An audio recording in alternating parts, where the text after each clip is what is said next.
Yan, mga hawak nating crane dito, Wolf, Liber, sa Kaputan. Puro ano yan, malalaking crane. Ayun o, yung MD 1100. Ayan, 40 tons yan. Ito yung ano, MD 2200, 64 tons. Ito mga Wolf na laping 630B.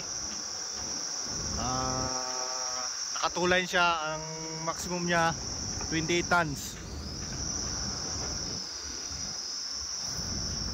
Mga tropa nating Pinoy nag-i-ereksyon ng 630B Wolf. Apat yan, ayun pa yung isa, tatayo nila.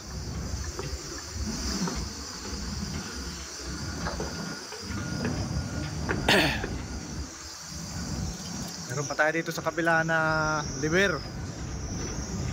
Malaking crane din yan.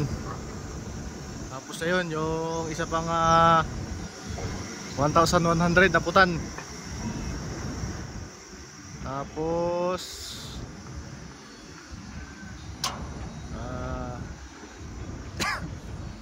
ito meron pa tayong itatayo rin na MD 2200. Ayan yung foundation. Tapos meron pa doon. Ayan o, 1100 yan. Andun yung isang Pinoy.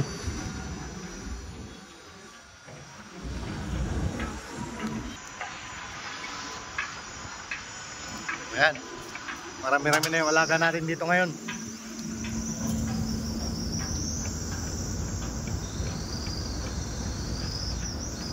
Liber, Wolf, Putan, Maalin, Taya, Bato. Ano lang tayo, nag-isa tayo ngayon dito. Kaya ano, marami pa tayong kulang dito. Kulang pa tayo ng ano, ilaw. Hindi pa natin nakabit yung ilaw. Ito, operational na yan. Katay TUB kahapon yan. Tatapos ng TUB. Yan, dalawa na yan. Yung 630B.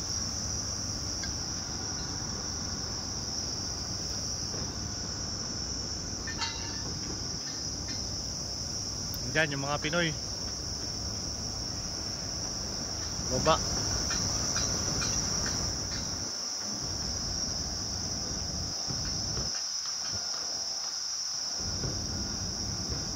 Yung putan na yan, abutan na ng pag-exit natin yan. Hindi pa matatapos. Kasi isa, dalawa, tatlo, apat.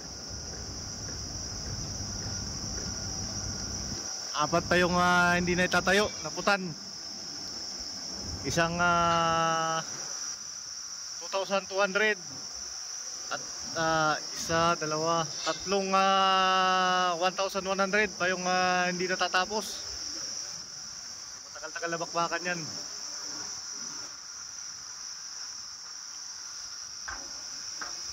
Itong ano, madali-dali na yan, yung mga Liber saka Wolf, madaling erection.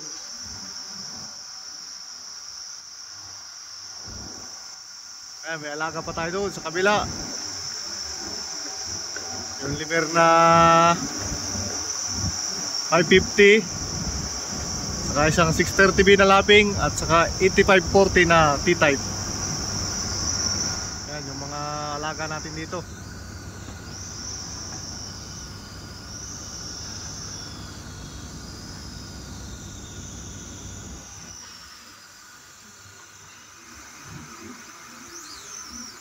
Ayan, hindi ko pa nawawiringan yan.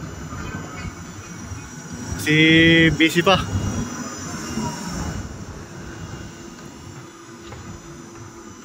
Daming trabaho.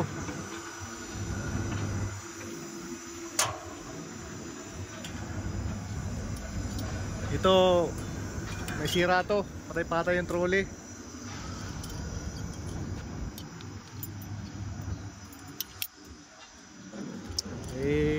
Under observation kung bumalik ulit.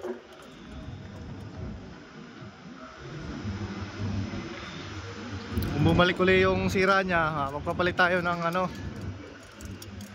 encoder card.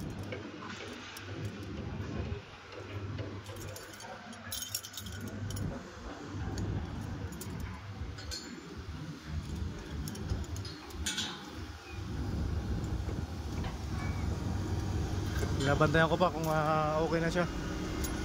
Siguro okay na. Ito yung papalitan natin.